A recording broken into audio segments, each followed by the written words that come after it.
Air strike पर कैसे भरोसा करेगा देश? भाजपा के नेता अलग अलग आंकड़ों के जरिए जनता का खटका रहे हैं ध्यान। एपीआई के राष्ट्रीय अध्यक्ष विजय मानकर ने मोदी सरकार पर साधा जमकर निशाना, कहा चुनावी वादों पर खरा नहीं उतरने के कारण जनता को गुमराह करने का चल रहा है प्रयास। कि गवर्नमेंट ने खुद माना है कि हम बॉडीज को वेरीफाई नहीं कर पाए क्योंकि क्लाउड अच्छा नहीं था, ये अच्छा नहीं था, वो अच्छा नहीं था, सैटेलाइट हमारे पास डेटा नहीं था, ग्राउंड इंटेलिजेंस नहीं था। तो फिर जब आपके पास डेटा नहीं है तो 350 का फिगर डिक्लेयर किसने किया?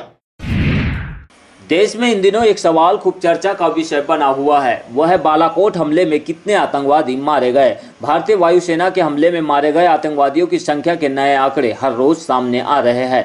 भाजपा अध्यक्ष के मुताबिक यह संख्या 250 है, तो वही केंद्रीय मंत्री राधामोहन सिंह ने इस संबंध में एक बयान दिया है। उनके मुताबिक बालाकोट हमले में 400 आतंकवादी मारे गए हैं। उन्होंने यह बातें एक कार्यक्रम में कही है, उनका एक वीडियो भी सामने आया है। भाजपा नेताओं के अलग अलग बयानों से निश्चित तौर पर लोगों में असमंजस की स्थिति बनी हुई है, जबकि इससे पहले air vice marshal R K. Kapoor ने 28 फरवरी को रक्षा मंत्रालय में एक मीडिया ब्रीफिंग में कहा था कि इस हमले में कितने आतंकवादी मारे गए इस पर कुछ भी कहना जल्दबाजी होगी। पिछले ही हफ्ते केंद्रीय राज्य मंत्री एस आहूवालिया ने भी पश्चिम बंगाल के सिलीगुड़ी में एक कार्यक्रम में दावा किया था कि हम इनके इलाके में गए और उसे तबाह कर दिया, हमारा मकसद किसी को मारना नहीं था। बहरहाल बालाकोट में मारे गए आतंकवादियों की संख्या पर देश में जमकर सियासत हो रही है। कई विपक्षी नेता मोदी सरकार पर हमला करते हुए हमले के सबूत जारी करने की मांग कर रहे हैं। और हमारी सेना ने जाकर पाकिस्तान के अंदर घुसकर The foreign secretary gave a figure. He didn't give a figure. He gave a statement. That is government of India's position. से एयर स्ट्राइक करी 250 आतंकवादियों में 100। वही अब अम्बेडकराइट पार्टी ऑफ इंडिया के राष्ट्रीय अध्यक्ष विजय मानकर ने एयर स्ट्राइक पर तर्कपूर्ण सवाल खड़े करते हुए मीडिया और भाजपा नेताओं के बयानों पर तीखा प्रहार किया है। उन्होंने कहा है कि सरकार अपने चुनावी वादों पर खरा नहीं उतरने के कारण सेना के माध्यम से जनता को गुमराह करने की राजनीति कर रही है। विजय मानकर ने कहा कि मोदी सरकार अपनी विफलता को छुपाने के लिए कई तरह के हथकंडे अपना रही है, जिसमें कथित राष्ट्रवाद भी शामिल है। That is a position of international law. That is the first position. Now who can, because you have asked a very nice question to me, therefore I am answering all these things to you. कोई भी nuclear nation state war नहीं कर सकते, क्योंकि अगर आप United Nations का charter पढ़ा होगा तो यूनाइटेड नेशंस के चार्टर में सिक्योरिटी काउंसिल की रिस्पॉन्सिबिलिटी है कि 4 चीजें हैं: armed attack, then act of aggression, then crisis to peace and failure of piece.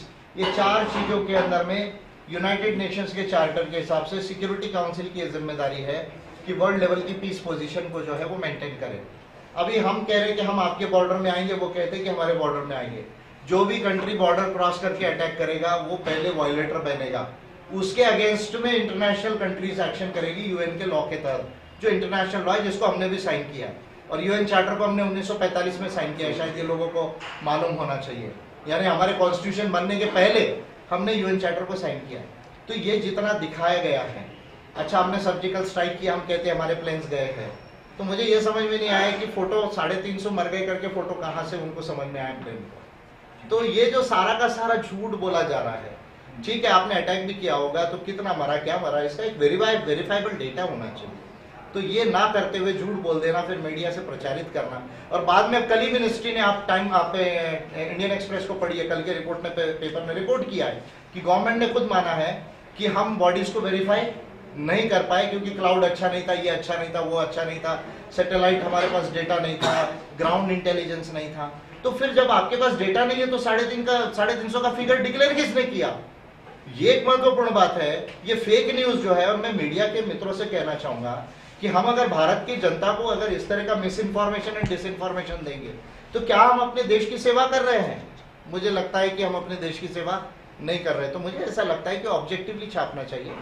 Pakistan एक प्रॉब्लमेटिक कंट्री है। मैं ये कह रहा हूं कि आर्टिकल 53 आपको राइट देता है ना एनिमी स्टेट डिक्लेयर करने का। क्यों Modi government enemy state declare नहीं किया? अगर पाकिस्तान से इतना प्रॉब्लम है तो एनिमी स्टेट क्यों डिक्लेयर नहीं किया? आपको यूएन चार्टर का आर्टिकल 53 राइट देता है कि you can declare it as enemy state. तो आप एक तरफ उसको बिरयानी खाने के लिए जाते हो और बाद में फिर बोलते हो हमने बम भी गिराया। तो ये मतलब ऐसे ये नीति हमको समझ में नहीं आती।